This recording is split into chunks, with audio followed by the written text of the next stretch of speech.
controle de qualidade, sem nenhuma adição química, produzindo um camarão natural, fresco, muito suculento e com um sabor incomparável. Camarão Select, à venda somente pelo telefone ou WhatsApp. Peça agora, 99898-8882. Camarão Select, o sabor da natureza em sua mesa.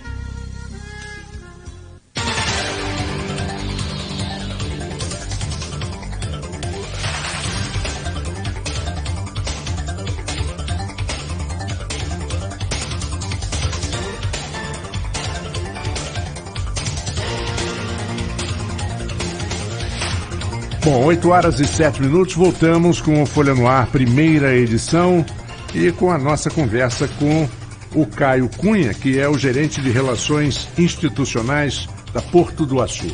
Voltamos então, Arnaldo, novamente a bola está contigo. Essa pergunta você já colocou para o Caio. Vamos lá. Essa pergunta que né, para quem chegou agora também, só para a gente esclarecer, é a questão do aproveitamento da mão de obra do peão, que o peão possa ter capacitação para trabalhar lá na frente, em plena operação das empresas no porto. Muito boa pergunta. Como eu disse, Arnaldo, o Porto do Açu, pelo seu tamanho, ele vai continuar num regime de implantação e de operação simultâneo pelos próximos anos, eu diria até décadas. O que isso quer dizer? Que efetivamente a gente não vai precisar necessariamente que o peão se torne um executivo. A gente vai precisar, na verdade, de muita mão de obra ali da construção civil, mas a gente também vai precisar de mão de obra com um nível de qualificação diferenciado para os cargos executivos e administrativos. Então, efetivamente, a gente vai continuar precisando de um grande leque de mão de obras pelos próximos anos, pelas próximas décadas.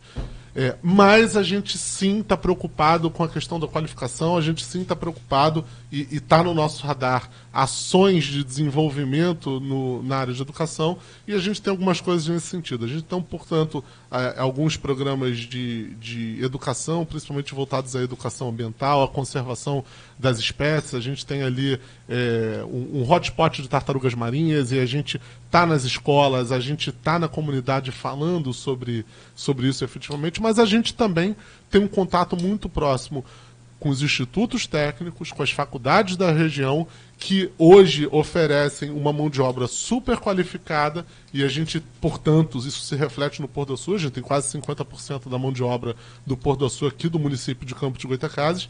Campos tem muitas universidades, muitas escolas técnicas que oferecem, portanto, a mão de obra para o Porto do Açu e para toda a região. Hoje a gente tem muita gente de Macaé que opera lá em Macaé, mas que na verdade é aqui de Campos. E um outro dado que é importante a gente sempre ressaltar, e você falou um pouco sobre os ônibus, né, que vem de Campos, vem de São João da Barra, etc. A população econômica ativa de Campos é 13 vezes maior do que a população econômica ativa de São João da Barra. Então é natural que, pela proporção da população mesmo, a gente tenha mais gente de Campos, mas a gente também tem, em níveis relativos e proporcionais, uma mão de obra até maior dentro do município de São João da Barra, proporcionalmente falando. Agora, a questão de implantação do Porto do Açu, eu sempre converso isso com você, toda oportunidade, mas é bom para a gente estar com um bom número de ouvintes, pessoal participando também em rede social. O Porto do Açu ele começa com um trauma muito forte na região, que é a questão da desapropriação, né, lá em 2009, 2010, quando começa a questão da desapropriação do Porto do Açu. O que de efetivo aconteceu com esse pessoal desapropriado? Tem gente que até hoje diz que não recebeu. É bom lembrar que o processo foi administrado pela Codim, não pelo Porto, né? Na época o Porto ainda era o grupo X do empresário Ike Batista, mas o processo todo foi administrado pela Codim, a Companhia de Desenvolvimento do Estado do Rio de Janeiro. Mas o que ficou de residual desse atrito que ocorreu à época? Quem saiu ganhando, quem saiu perdendo com a questão da desapropriação no Porto do Açu? Arnaldo, ninguém sai ganhando de um processo de desapropriação. É a primeira coisa que eu tenho que esclarecer aqui. O processo de desapropriação é o processo mais traumático que o governo, que o poder público pode ter na interferência da vida de um privado sem contar a restrição de liberdade, né? Então, eu diria que a prisão é a interferência mais forte do Estado sobre a vida de uma pessoa do povo. E a segunda maior violência que o Estado pode fazer contra uma pessoa, efetivamente, é a desapropriação, é tirar a propriedade dessa pessoa, mas esse é um mecanismo que é aplicado quando há supremacia de um interesse público, quando há um interesse maior envolvido, e nesse caso, o Porto do Açu ele tem justificado o processo desapropriatório que aconteceu e que foi levado e conduzido pelo governo do Estado do Rio de Janeiro através da Companhia de Desenvolvimento Industrial do Estado do Rio de Janeiro, a CODIN, que criou justamente o Distrito Industrial de São João da Barra para proporcionar esses impactos positivos que a gente veio falando aqui nos últimos blocos, esse investimento todo que foi colocado na região. A gente, com o final dessa primeira fase de implantação da GNA, vão ser mais de 20 bilhões de reais investidos no Porto do Açu, a geração de, portanto, 8 mil empregos aqui, a dinamização da economia local, o recolhimento de impostos. Então, assim, a infraestrutura rodoviária e as demais infraestruturas que estão sendo projetadas para a região, isso tudo vem para o Porto do Açu em função muito desse processo de desapropriação. Para ser muito claro no que aconteceu, lá atrás o processo foi conduzido sim pelo governo do Estado, através da CODIN, foram desapropriados centenas de terrenos e de imóveis, mas desses terrenos e imóveis, efetivamente, existiam 68 famílias que moravam dentro da área do distrito industrial. Dessas 68 famílias que efetivamente moravam na região, 53 hoje moram na Vila da Terra, que é o programa de reassentamento rural conduzido em conjunto pela LLX, que depois foi adquirida pela Porto do Açu, portanto hoje pela Porto do Açu, que é um programa de reassentamento rural que é conduzido com base nas diretrizes do IFC, do Banco Mundial. É um projeto que dá super certo. As pessoas que estão lá têm um monitoramento socioeconômico da vida delas, a gente acompanha, a gente tem projetos de incentivo e de melhoria da qualidade de vida e da geração de renda daquele pessoal, e que a gente tem um acompanhamento muito próximo. Por exemplo, os produtores rurais da Vila da Terra, eles conseguiram se unir, se capacitar para fornecer para a merenda escolar de Campos dos Goytacazes e de São João da Barra, para o PENAI, para o Programa Nacional de Merenda Escolar. Eles hoje têm uma feira dentro do Porto do Açu, eles vendem os seus produtos orgânicos diretamente para a força de trabalho do Porto do Açu. Então, uma feira itinerante que vai para várias empresas dentro do Porto do Açu. Então, a gente efetivamente, das 68 famílias que estavam dentro da área, 53 estão dentro do nosso reassentamento. Algumas ainda não saíram, existem ainda alguns casos de famílias que estão ainda dentro da área do Distrito Industrial, área que ainda não foi desenvolvida, e outros terrenos de pessoas que efetivamente não moravam dentro da área do desenvolvimento. Ainda existem sim algumas ações que estão em trâmite na Justiça, cujo o tempo de demora para o recebimento dos valores de indenização está ligado ao trâmite judicial.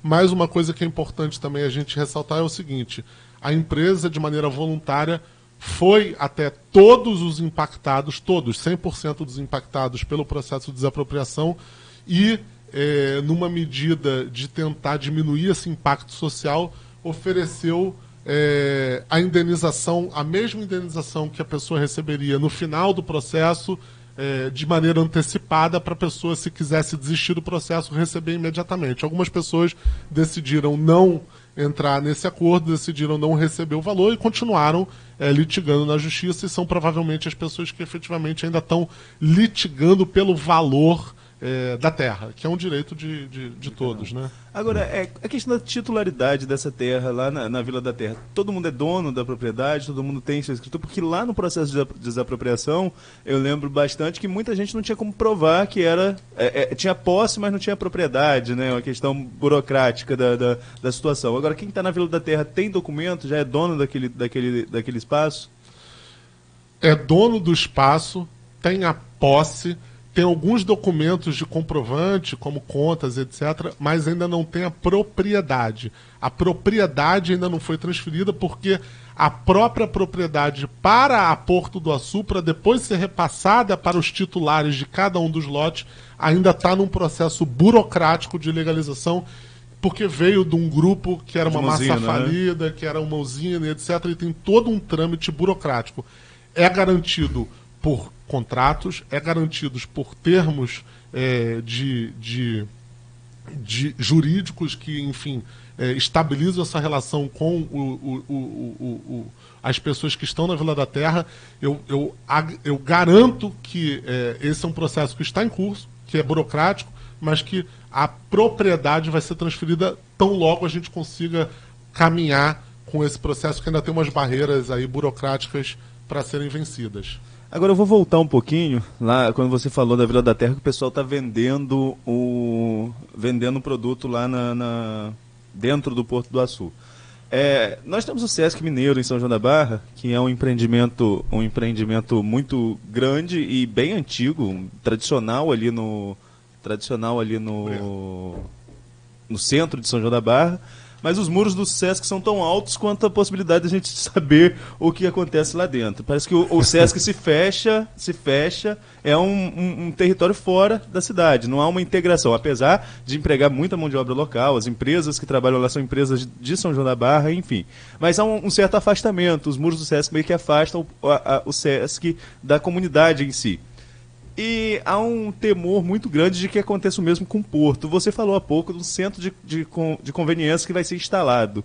Quando esse centro se instalar, vai ser priorizado serviços da nossa cidade? Porque senão o Porto se fecha, faz seu próprio serviço, dinheiro circula ali dentro e São João da Barra fica meio que só orbitando em torno do Porto, aproveitando ali quando tiver uma oportunidade de emprego. Ou vai ter oportunidade também do serviço ser regional, empresas regionais prestarem outros tipos de serviço, de abastecimento a essas empresas do Porto do Açu. Como que vai funcionar isso?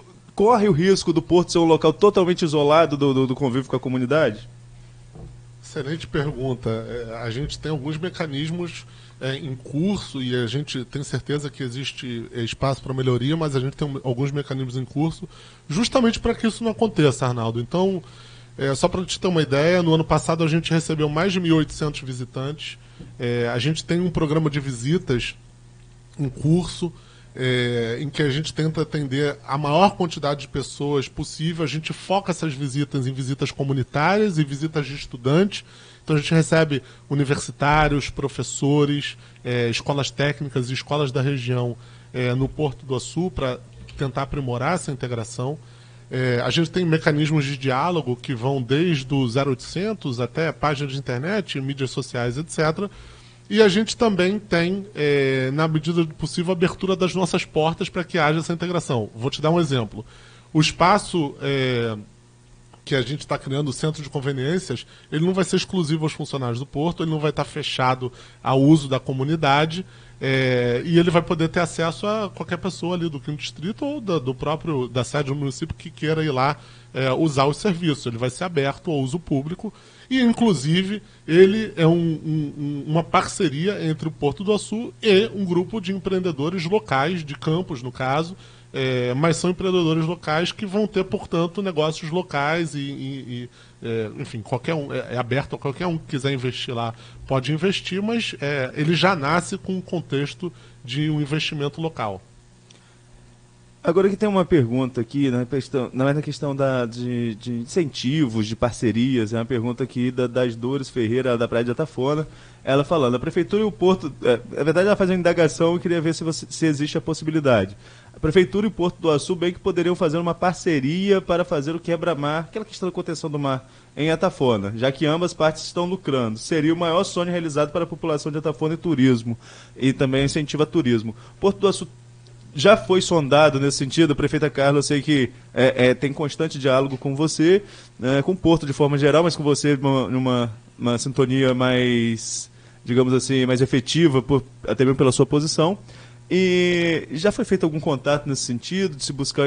Porque o ex-prefeito Neco dizia muito de que o município lutaria por Atafona e cobraria do Porto uma questão lá para a Praia do Açu, que também sofre com essa transgressão marinha. Mas a prefeita Carla também continua nesse diálogo e há possibilidade dessa parceria?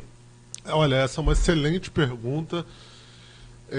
Sim, o Porto do Açu, Bom, Porto do Açu está inserido dentro do município de São João da Barra, portanto, tudo que acontece dentro do município de São João da Barra se reflete sobre nós e vice-versa, né? Tudo que acontece dentro do Porto hoje se reflete no município de São João da Barra. A gente, então, está atento à questão de Atafona, que é uma questão muito sensível, é um processo erosivo que acontece desde os anos 50, em função da diminuição da vazão do Paraíba do Sul, já muito estudado e as suas origens são muito identificadas, apesar de não ter absolutamente nada a ver com o impacto do Porto do Sul, por ser um tema muito relevante para a sociedade são-joanense, a gente está, obviamente, inserido nesse tema. Ontem, por exemplo, eu passei a tarde inteira numa reunião no Ministério Público Federal com a prefeita Carla Machado, com alguns especialistas de algumas universidades e com o pessoal do SOS Atafona, justamente estudando alternativas para algum tipo de mitigação ou contenção ali em Atafona.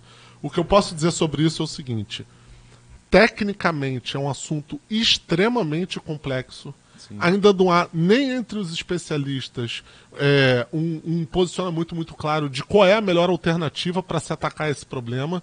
E o que eu posso testemunhar é que a prefeita Carla Machado, o Poder Público Municipal, o Ministério Público Federal tem atuado muito firmemente e de maneira muito dirigente e acelerada para tentar entender qual é o melhor caminho para atacar esse problema, porque nem há consenso técnico sobre efetivamente qual é o melhor caminho. Se é o projeto X, se é o projeto Y, se é o projeto Z.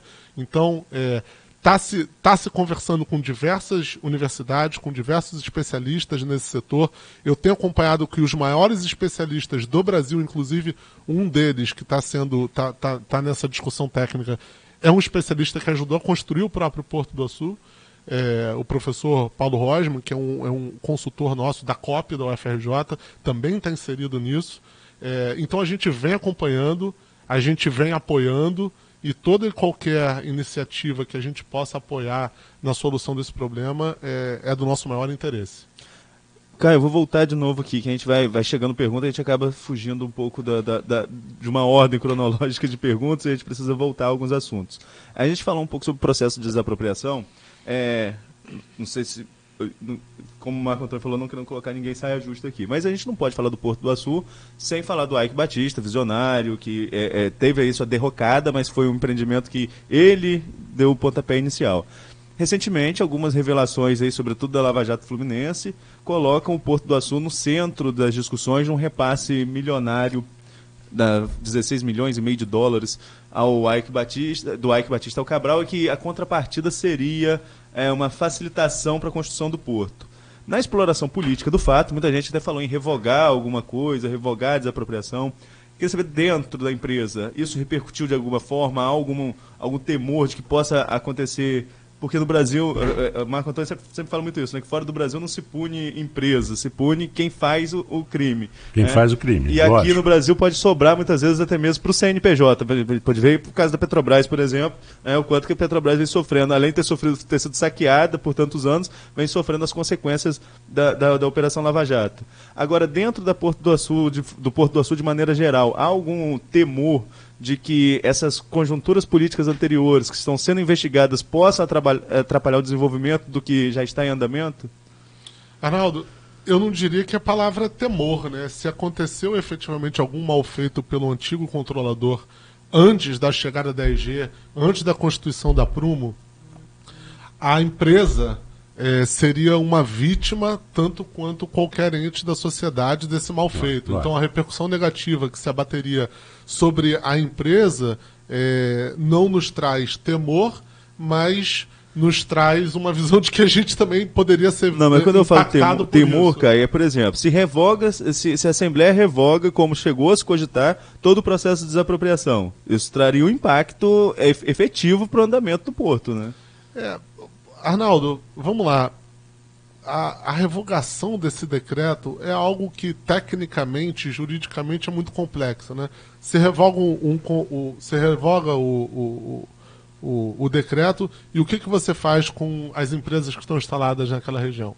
O que você faz com o canal do T2 que foi dragado naquela região? O que você faz com os mais de 10 bilhões de reais que foram investidos naquela região? Você demite, fecha as empresas, qual é o caminho? Então, assim, eu acho que a discussão não é, por isso que eu falo que não é uma palavra temor, não é uma palavra de desespero, porque não há esse desespero, não há esse temor. Caso efetivamente algum mal feito tenha sido feito pelo antigo controlador, isso tem que ser apurado. O responsável pelo mal feito, pelo crime, tem que ser punido por isso, mas eu acho que a empresa e principalmente o grupo controlador que chegou agora e que hoje controla a empresa não tem absolutamente nada a ver com isso. Quando o grupo controlador adquiriu a empresa, através da compra da empresa, foi feita uma diligência, foi feita uma auditoria, investigou-se possíveis malfeitos efetivamente e não se encontrou efetivamente nada. O investimento foi realizado, foi aplicado e vem sendo aplicado muito capital para que a gente possa tornar real esse empreendimento.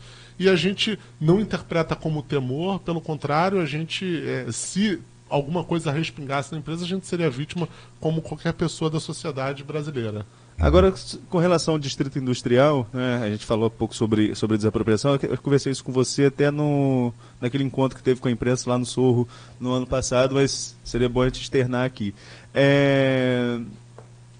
Há uma percepção do sanjoanense de que houve uma área desapropriada muito grande, criou-se um distrito industrial para atração de empresas e essa área desapropriada ela está ali vazia, não conseguiu se atrair empresa. É claro que a gente não pode deixar de falar aqui do cenário de recessão nacional, a crise econômica que o país passa, sobretudo desde 2014, e ainda não conseguiu se livrar desse cenário de crise, mas existe essa percepção, sobretudo lá no quinto distrito de São João da Barra, de que se desapropriou para nada, né? E como que está a situação do distrito industrial? Para atração de novas empresas, qual foi o desenvolvimento do distrito industrial nesse período, desde lá da desapropriação até a realidade que a gente vive hoje? Arnaldo, eu fico muito feliz, na verdade, que você tenha me feito essa pergunta no ar, porque é uma oportunidade importante da gente desmistificar um pouco essa imagem, né?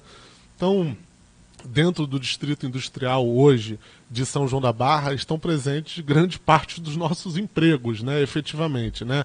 O que falam que na retroárea não foi ocupada, que não existem empresas, eu vou te dar alguns exemplos. A Dome, a antiga OSX, aquela área que já houve uma grande implantação efetivamente de infraestrutura, o canal do T2, a Vartsila, a NOV, a Tecnip e a Edson Schwest estão todos dentro da área do Distrito Industrial de São João da Barra. Então, falar que não existem empresas lá dentro é uma falácia, falar que não existem investimentos lá dentro é uma falácia, não é uma verdade, a gente tem aqui que pontuar isso. Existe muito emprego, existe muito investimento. Na verdade, você fazer um canal como aquele do T2, que privilegia a atração de investimentos, foi onde foi grande parte dos investimentos do Porto do Açu.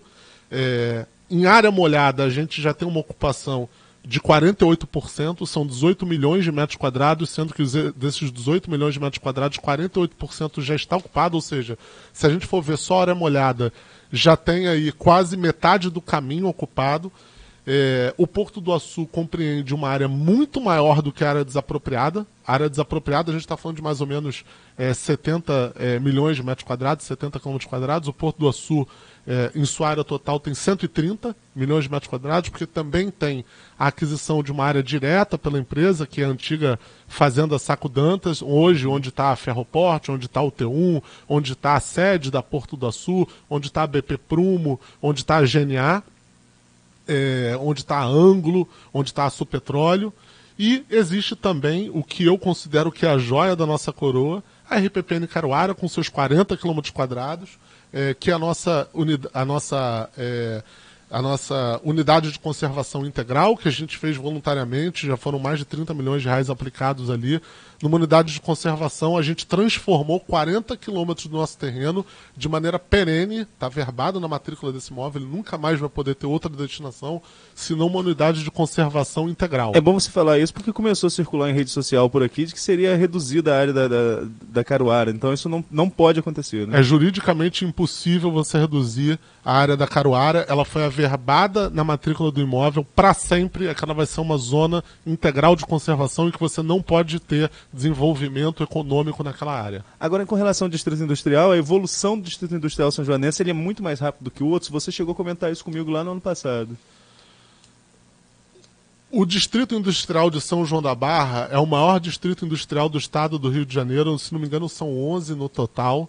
O segundo maior é o Distrito Industrial de Santa Cruz, que foi o primeiro de todos a ser criado lá nos anos 60, e o Distrito Industrial de São João da Barra, portanto, se a gente olhar a quantidade de empresas lá instaladas, a quantidade de recursos de investimento que foram investidos e a quantidade de empregos gerados, a gente tem um ramp-up significativo e a gente tem uma taxa de crescimento extremamente acelerada. E muito em função de nós sermos uma empresa privada que tem a capacidade de atrair novos investimentos de maneira mais ágil.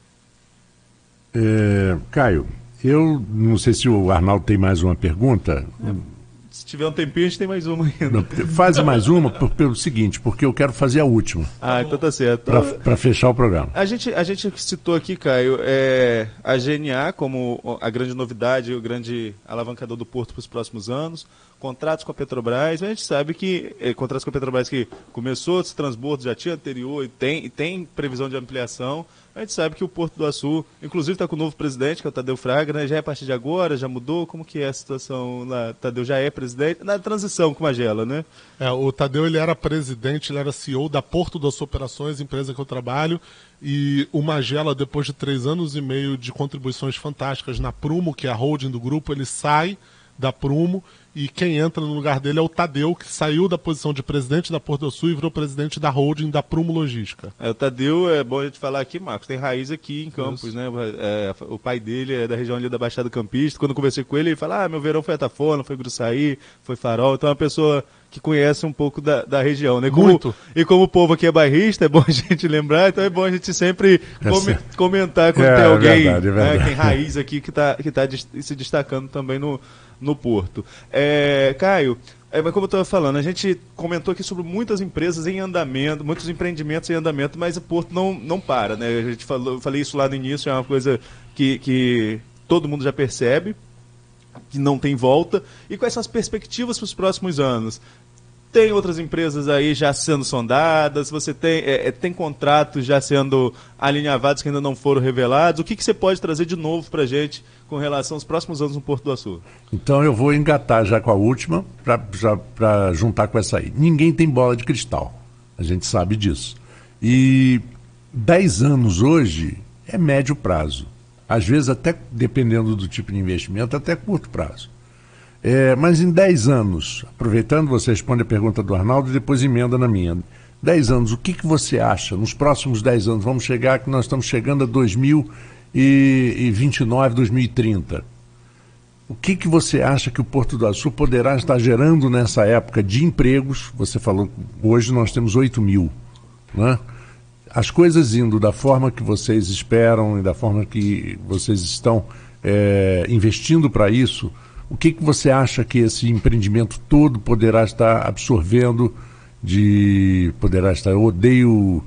como é que chama? gerúndio, odeio gerúndio, odeio, tenho horror. O que você acha que vocês estarão oferecendo para o Brasil, para o Rio de Janeiro, principalmente para o estado do Rio de Janeiro? Como última pergunta.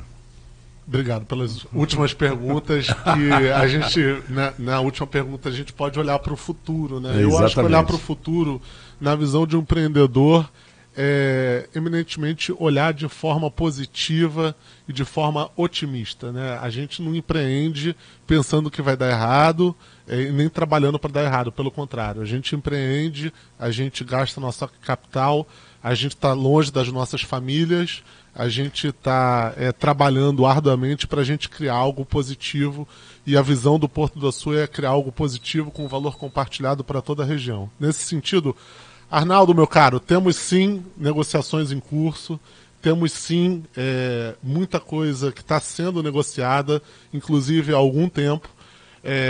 A decisão de uma grande indústria, de um grande negócio vir para o Porto do Açu é uma decisão que não se toma de uma hora para outra. A gente está falando de investimentos bilionários, portanto, o plano de negócio, portanto, as condições têm que ser muito concretas para que os investimentos se realizem no Porto do Açu, mas existe sim muita conversa em curso. Eu acho que a gente está muito bem posicionado por uma retomada que a gente vê agora na economia do país, na economia fluminense. Eu vejo, agora respondendo sua pergunta... Antes de você responder ao Marco, eu conversei com o Tadeu no ano passado e ele falava muito na questão, a gente tem transbordo de petróleo, mas teria também estoque de petróleo no Porto do Açu. Isso avançou alguma coisa de lá para cá? Sim, isso vem avançando. O projeto de tancagem, no caso, que é o estoque de petróleo no Porto do Açu, vem sim avançando em fase de projeto. Infelizmente eu não posso te dar muito mais informação do que isso, a não ser de que sim, isso vem avançando, isso está caminhando. Obviamente que a empresa que está mais à frente do segmento de petróleo, de transbordo e de movimentação de petróleo dentro do grupo, dentro do Porto do Açu, é a Supetróleo, e isso é um negócio que está sendo conduzido pela Supetróleo, empresa que eu não posso falar por ela, mas sim, isso vem sendo conduzido, é uma das conversas que está em curso. E a minha visão, Marco, para os próximos 10 anos é a seguinte: o Porto do Açu ele tem, portanto, duas vocações claras, o mercado de óleo e gás e o atendimento portuário geral. Eu acho que então a gente pode ver avanços nos próximos 10 anos, principalmente na área de óleo e gás. O Porto do Açu tem a sua vocação natural e está muito bem posicionado frente à competição dos outros portos no Brasil para atender o mercado de óleo e gás. Se a gente continuar vendo o governo federal e o Estado brasileiro com uma política de incentivos na área de óleo e gás, rodadas de leilão, a ANP se posicionando como vem se posicionando pelos próximos anos, a gente vai ver investimentos constantes. Um estudo feito pela Firjan há pouquíssimo tempo atrás revela que já existem contratados negócios para serem feitos no Estado do Rio de Janeiro na ordem de 162 bilhões de reais nos próximos 5 anos, sendo que desses 162 bilhões, 130 estão ligados à área de óleo e gás e 19%, o maior percentual de investimentos está na região norte fluminense, muito em função do Porto do Açu. 12 dos projetos que estão contratados para a região norte fluminense, 6 estão dentro do Porto do Açu. Então, a gente efetivamente, hoje, é o maior empreendimento em curso no estado do Rio de Janeiro. A gente é responsável pela indução de novos negócios e eu vejo daqui a 10 anos o Porto do Açu se solidificando nesse ecossistema de óleo e gás, não só com serviços de apoio, mas com transbordo efetivamente, e quem sabe, Arnaldo, tancagem e tratamento de água, enfim, movimentação, transporte de petróleo e de derivados. Um ecossistema fechado, inclusive com aeródromo, helicópteros, uma base aérea, não só movimentando petróleo, dando apoio logístico por mar, mas o apoio logístico por ar, pessoas sendo transportadas do e para o Porto do Açu, e também vejo uma ampliação clara nas cargas movimentadas pelo Porto do Açu. Hoje o Porto do Açu no terminal multicargas já movimenta muitos granéis, minérios, carvão, no nosso terminal multicargas, e eu vejo como clara uma ampliação no terminal multicargas do Porto do Açu, com uma possível ampliação na área de containers, na área de carros, cargas roll-on e roll-off. Eu acho que são coisas que estão aí no nosso patamar, na nossa alça de mira, para a gente atacar para os próximos 10 anos. Bom, e isso você acha que significa o quê? 18 mil empregos, 20 mil empregos daqui a 10 anos? Porque hoje nós temos 8 mil. Essa é uma informação que é dificílima eu de falei, estimar. não temos bola de cristal. Eu prefiro Você não acredita? Eu prefiro não te dar um número, porque assim, seria um chutômetro, sem nenhuma base, e aí seria irresponsável de minha parte te dar um número sem nenhuma base. Mas eu tenho muita fé que efetivamente a gente vai continuar gerando muitos empregos e tomara que cada vez mais empregos locais, tomara que a gente tenha cada vez mais sanjoanense, cada vez mais campista, quem sabe com a ponte da integração, cada vez mais o pessoal de São Francisco dentro do Porto do Açu. Caio, obrigado pela sua presença, obrigado pela sua entrevista, obrigado a Fernanda também por estar aqui, dando todo esse suporte. E volte sempre. A Folha FM está totalmente aberta para que você venha, chegue e esclareça tudo que você desejar. Parabéns pelo trabalho de vocês e muito obrigado. Obrigado pelo convite, obrigado a todos os ouvintes e internautas que participaram, fizeram ótimas perguntas e que tiveram paciência de me ouvir durante todo esse tempo. Eu gostaria de desejar um bom dia a todos. Para você também, bom dia para vocês e bom final de semana. Voltamos daqui a pouquinho com, inclusive, o Direto da Redação. Daqui a pouquinho. A Fruteus, moderna empresa especializada em medicina e segurança do trabalho,